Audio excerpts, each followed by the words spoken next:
to every telescope on Earth and in space. The timing was impossible to ignore. Earth's magnetic field getting hammered by the fastest solar wind in months, and simultaneously, our only accessible interstellar messenger going dark behind the very source of that assault.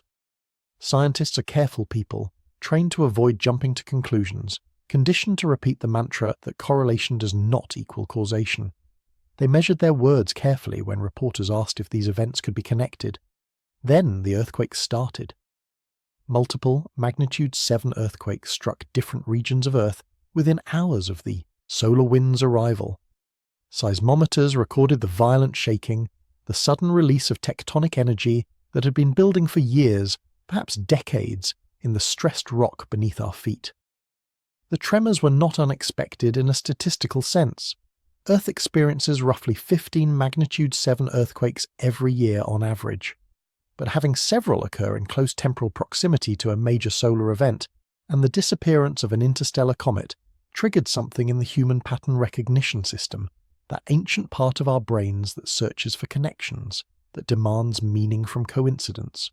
Could the sun's magnetic assault on Earth have somehow triggered seismic activity? The mainstream scientific consensus says no, that's not how earthquake physics works. Tectonic plates don't care about magnetic fields or solar wind. They grind and slip according to the laws of rock mechanics and accumulated strain energy. But there are other voices, researchers working at the fringes of geophysics, who point to and slip according to the laws of rock mechanics and accumulated strain energy. But there are other voices, researchers working at the fringes of geophysics, who point to statistical anomalies in earthquake timing during solar maxima, who suggest mechanisms involving ionospheric coupling or subtle changes in Earth's rotation rate.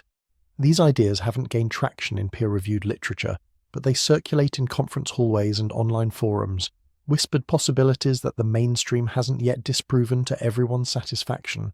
The comet, though, that's where the real mystery lives. 3I Atlas earned its designation as the third confirmed interstellar object detected passing through our solar system. The first was 1I/Oumuamua in 2017. That bizarre elongated thing that tumbled through the inner solar system and exhibited acceleration that couldn't be fully explained by normal comet outgassing. The second was 2I/Borisov in 2019, which looked and behaved more like the comets we're familiar with, a reassuring ball of ice and dust that followed predictable physics. 3I Atlas was discovered in 2025, tracked as it fell toward the Sun on a hyperbolic orbit, moving too fast to be bound by our star's gravity, clearly a visitor just passing through on its way back to interstellar space. These objects are incredibly precious to science. They're the only samples we have of material from other stellar systems, at least until we develop the technology to send probes to nearby stars and return with physical specimens, something that won't happen in any of our lifetimes. Every photon of the light we collect from an interstellar comet carries information about chemistry, about the composition of protoplanetary disks around other suns, about whether the processes that formed our solar system are universal or unique. When 3I Atlas disappeared behind the Sun, we lost our ability to gather that data, at least temporarily. The question that haunts astronomers now is simpler and more disturbing than any of the speculation about solar, wind, or earthquakes. When 3I Atlas emerges from behind the Sun, if it emerges at all, will we recognize what comes out? Did the Sun just eat our interstellar visitor? Could the intense heat and radiation and magnetic turbulence near our star have reshaped it, broken it apart, vaporized it entirely? We're about to find out, and the answer might upend everything we think we know about these alien wanderers. Part 2. The Traveller We Lost. The story of 3I Atlas begins like most comet discoveries do, with patience, with automated telescopes scanning the sky night after night, looking for anything that moves against the background stars. The Atlas survey, short for Asteroid Terrestrial Impact Last Alert System, consists of 4 robotic telescopes distributed around the globe, designed primarily to spot asteroids that might pose a collision threat to Earth. But the telescopes don't discriminate. They capture anything that moves, including comets, and in the early months of 2025 they captured something extraordinary. The object appeared first as a faint streak in images from the Hawaiian stations. Follow-up observations from other facilities confirmed it was moving, and moving fast. Trajectory calculations revealed the telltale signature of a hyperbolic orbit, an eccentricity greater than 1, meaning this thing wasn't bound to the Sun. It came from somewhere else, and after its close approach to our star it would leave, headed back into the cosmic ocean between stars. The orbital energy was wrong for a solar system native. This was interstellar. The astronomy community mobilized quickly. Telescope time, always scarce and competed for months in advance, was suddenly made available. Spectroscopy, the analysis of the light reflected or emitted by the comet, became the priority. What was this thing made of? Did it contain the same mix of water ice, carbon dioxide ice, and organic molecules that characterize comets born in our solar system? Or would its composition reveal alien chemistry, ratios of elements that pointed to formation conditions around a different type of star? Early data suggested something puzzling. The brightness of 3I Atlas didn't behave quite like astronomers expected. Comets typically brighten as they approach the Sun, following a predictable curve related to the increasing sublimation of ice as solar heating intensifies. Water ice starts subliming, turning directly from solid to gas, when sunlight warms the surface to around 200 degrees Kelvin. Other volatiles, like carbon monoxide and carbon dioxide, sublimate at even lower temperatures, creating activity at much greater distances from the Sun. The brightness curve of 3I Atlas showed flattening periods where the comet didn't brighten as much as models predicted, followed by sudden jumps in luminosity that suggested discrete outbursts of dust or gas. The coma, the fuzzy cloud of gas and dust surrounding the nucleus, appeared unusually faint in some observations. Dust production seemed lower than expected for a comet of its size. Some researchers speculated the nucleus might have an unusually high density, more rock than ice, which would explain the weak activity. Others suggested the opposite, that the nucleus was extremely porous, almost like a rubble pile held together by weak gravity, and that this structure was causing the ice to sublimate in unpredictable bursts rather than steadily. Then there were the non-gravitational forces. Comets don't follow pure Keplerian orbits determined solely by the Sun's gravity. When ice sublimates from the nucleus, it creates jets of gas that act like tiny rocket engines, pushing the comet slightly off its predicted path. These non-gravitational accelerations are small but measurable, and they introduce uncertainty into predictions of exactly where a comet will be at any given time.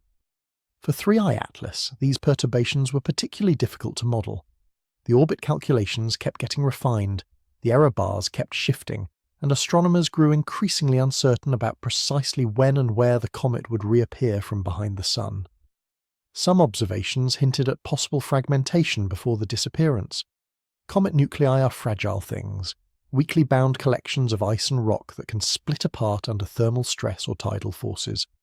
When a comet fragments, it often creates a train of smaller pieces following similar orbits, sometimes visible as multiple condensations in the coma. Imaging of 3I Atlas showed possible asymmetries, elongations that might indicate the nucleus was beginning to come apart. If the comet was already fragmenting before it disappeared, the question becomes even more pressing. What will emerge from the solar glare might not be a single object but a stream of debris, or perhaps nothing at all if the fragments became too small to detect. The comparison to previous interstellar visitors was inevitable. 1I/Oumuamua, that first detected interstellar object, was never confirmed to be a comet. It showed no visible coma, no dust tail, nothing that would definitively identify it as an icy body. Yet it accelerated away from the Sun in a manner that couldn't be explained by gravitational forces alone. The most likely explanation remained comet outgassing, but of a volatile more exotic than water, possibly carbon monoxide or molecular nitrogen, substances that would sublimate without producing visible dust. The alternative explanations, from light sails to alien probes, captured public imagination, but found little support among scientists who deal in evidence rather than speculation. 2I/Borov9 behaved more like a familiar comet, with a proper coma and tail and brightness variations that match standard comet models reasonably well. Its spectrum revealed water vapor and carbon monoxide, chemistry similar to what we see in solar system, comets. This was reassuring in a way. It suggested that planetary formation around other stars follows similar rules, produces similar objects. But Borov9 also showed signs of fragmentation near perihelion, its closest approach to the Sun. Images captured what appeared to be a small chunk, breaking away from the main nucleus, a reminder that these interstellar travellers don't always survive their passage through the inner solar system intact. Now 3i Atlas was following a similar path, diving toward the Sun, and we'd lost sight of it at the worst possible moment. The geometry of solar conjunction, when an object passes behind the Sun as seen from Earth, creates an observation gap that can last days or weeks depending on the object's trajectory and brightness. For a faint comet already showing signs of unusual behaviour, this gap becomes a black box, a period where anything could happen and we'd have no way to know. The comet could be disintegrating, it could be brightening dramatically, it could be intact and simply too close to the Sun's glare to see. We wouldn't know until it emerged, if it emerged. Models attempted to predict what would happen based on assumed nucleus sizes and compositions. If the nucleus was large and mostly rocky, thermal models suggested it would survive with minimal mass loss.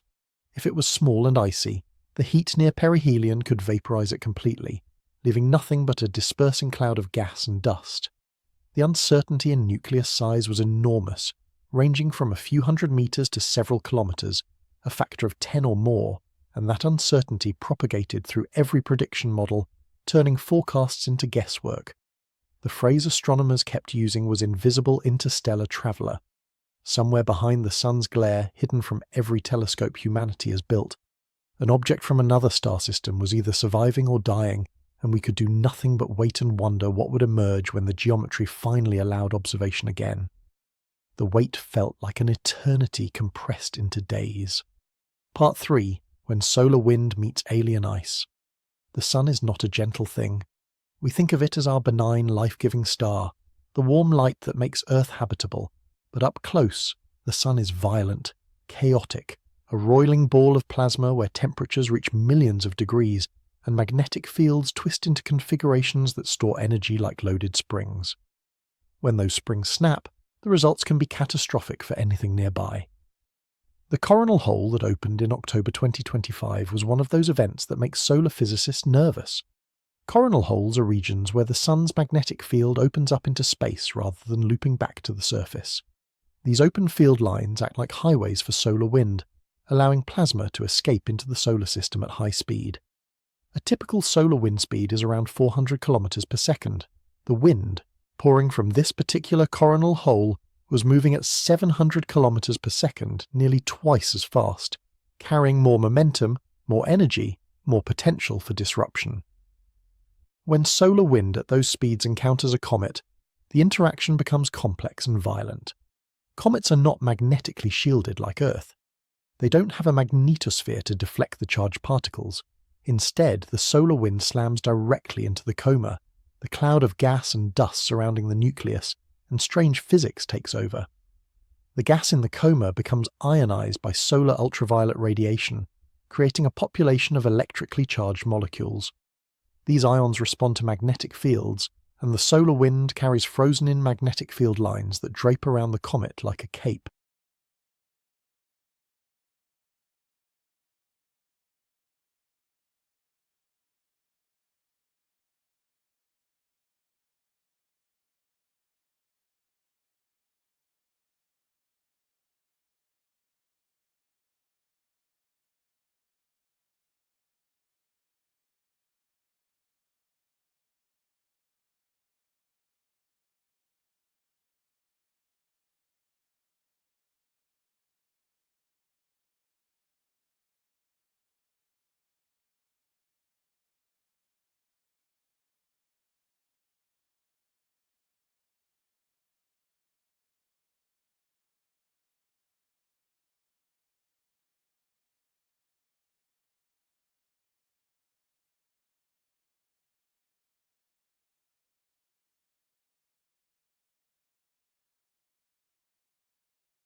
or search for something on Google, because Google itself has become so ass that we now need AIs, even AIs from Google like Gemini, to browse the fucking internet, okay?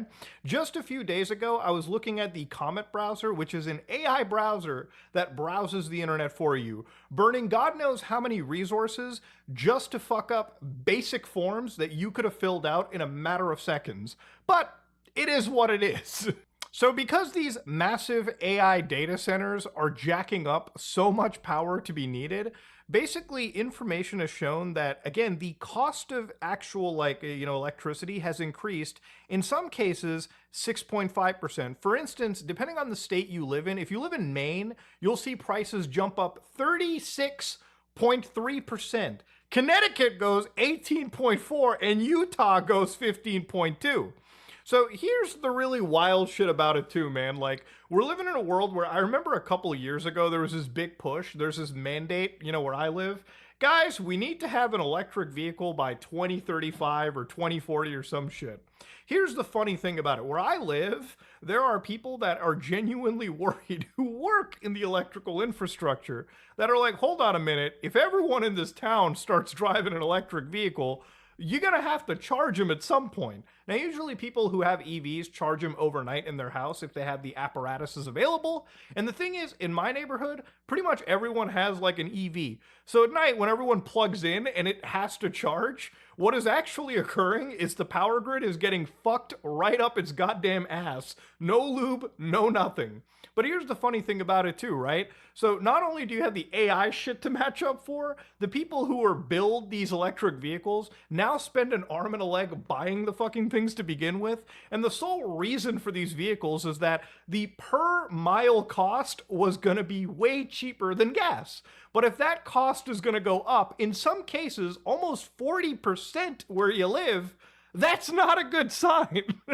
The average Andy gets screwed for what the billionaires are planning down the road. And what's funny about it too is that these guys are getting paid by us in government contracts in order to create and proliferate these things on a day-to-day basis. And this is why I'm so jaded too about like anything political related, because you could live in the most liberal country in the world, which is effectively my country, Canada, and it's like, on one hand, they'll tell you to give a shit about the environment and cut back as much as you can when it comes to polluting it, like on an individual level. But at the same time, there's nothing that stops large companies, corporations, billionaires from like running their own little AI projects, opening up data centers in the country too, and then absolutely getting away with some of the most abhorrent destruction, some of the most carbon negativity that you could imagine. But I have to be the one that has to drive the electric vehicle, eat the bugs in the future, while these guys get to absolutely destroy what. Just one day that these guys spend living doing this kind of shit and proliferating this nonsense is more than 10 years of me living doing what I usually do on a day-to-day basis. It's just insane that we live like this. So yeah, this is from like the chief of the Sturgeon Lake Cree Nation, okay? So again, these guys, already nobody listens to the Aboriginals or the Indigenous in Canada for the most part anyways. So like, this is probably the biggest highlight they're getting probably on my channel. I'm not even joking, like as sad as that actually sounds. They have to have their voices heard through a fat Indian gamer on the internet. That is actually shocking. But here they actually do bring up the fact that none of this stuff was ever brought to their attention. And again, this is just them trying to live on their own land. And they even say this proposed AI center will have massive effects on not only their water, but obviously the land itself. And then they bring up the fact that, yes, even the actual premier of Alberta is very friendly with the guys, the Trump administration, which, I don't really get into politics, but it's really interesting. Like, there's a good CoffeeZilla video, like he made it on his second channel a couple days ago, which kind of shows you how much the Trump family profits off of this kind of shit. They can probably sit there and brainwash some of the most insane cultists they have, but it is insane to see just how many people who are close to the administration enriching themselves because of it, to the point where it also starts infiltrating other countries like mine, which is Canada. She has provided a permit for me for thousands of acres. This is in regards to a O'Leary, 200 trillion cubic feet of natural gas. It's going to be a much low-cost energy in America, and it's a huge project.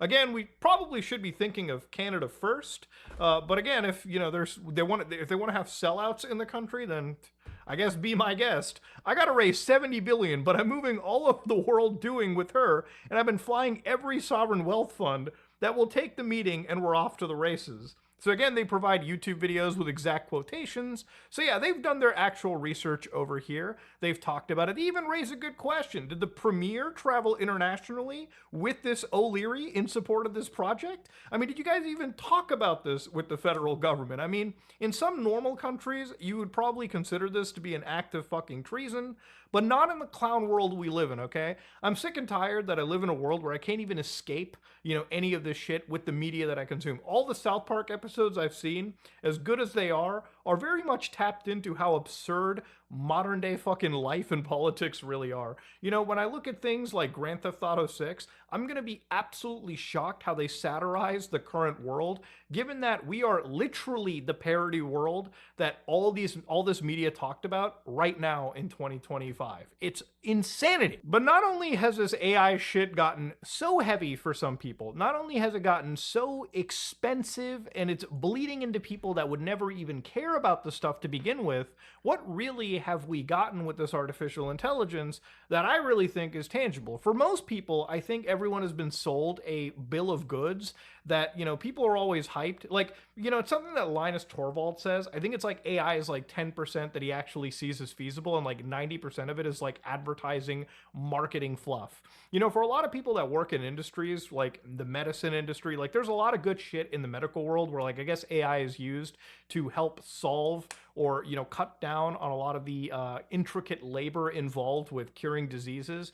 But that's very much an exception as opposed to all the generative shit that we're seeing, all of the needless use of AI in order to write a fucking email, or now be used to browse the web and be sold to individuals. Like the guy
the leadership is absolutely using their military, and I'm not even going to call them a defensive force because that's just a very clean way of saying a military force.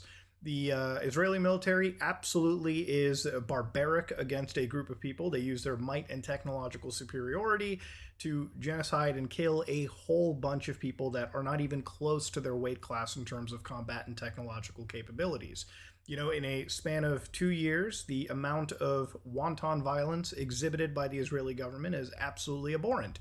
You know, you've seen people that are not putting any effort into preventing the loss of civilian life. In fact, if anything, the Palestinians are treated like they're not even human in that case. There's no consideration, I feel, put into it. And the world is watching, the world is talking about it. And, you know, people like Benjamin Netanyahu are considered war criminals, I believe, at this point, and they should be tried for actual war crimes.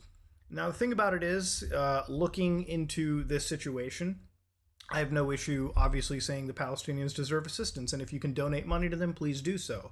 It's something I even said on the H3 podcast probably months ago, and, you know, the time I was on there. And I had said that, you know, during the month of Ramadan, watching a photograph of a Palestinian family eating on the broken remains, like a second floor of a building that had half of it defaced, you know, these people obviously didn't care about dying. They were just enjoying whatever time they had before the missile would attack them. It was just one of the most heart wrenching things to have seen. And the thing is, it's one of many images in the world. Now, obviously, you know, the world is watching, and all we can really kind of do is protest and speak to our government leaders and say, do not assist the Israeli government, yada, yada, yada.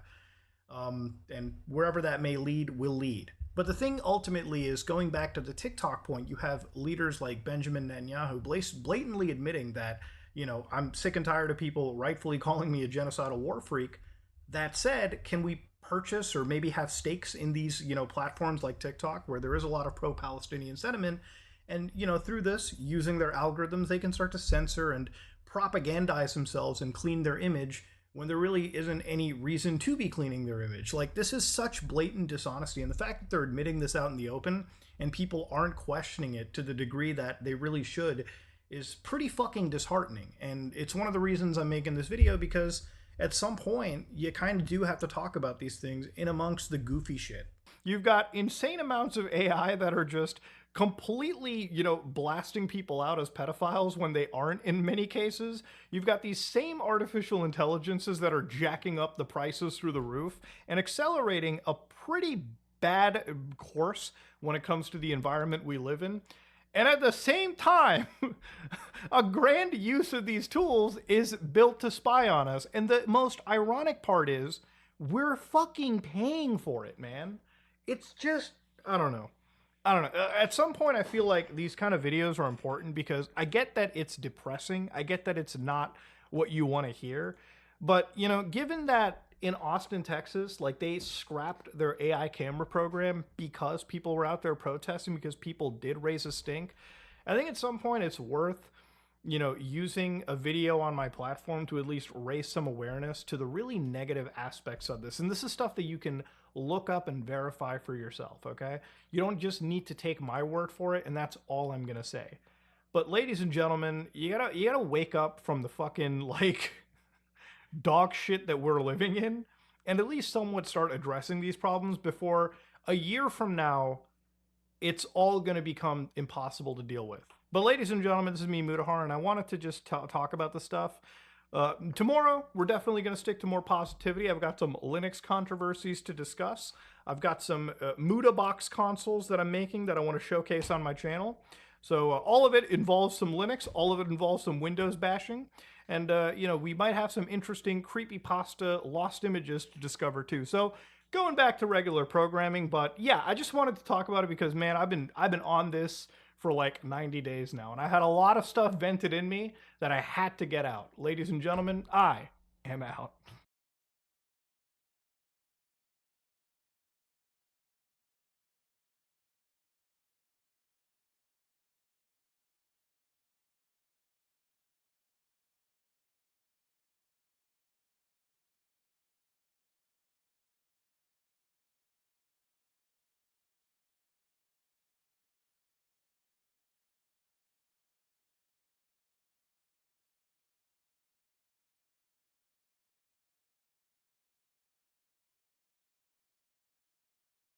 Today we're talking about the streamer who got accused of shocking his dog live when his dog dared to move from his spot on the camera. And what followed was one of the largest crowdsourced investigations we've seen on the internet for a while. And this is all while Hassan is in complete denial that he was wrong to begin with. I swear, if Hassan and Pirate Software were locked in a room and the first one who apologized got to leave, they would both spend the rest of their lives in that room. But today we're talking about a single 1-minute clip that turned into several frame-by-frame analyses, accusations, and cover-ups. And enough, I guess, detective work to make Reddit and Twitter look like they're working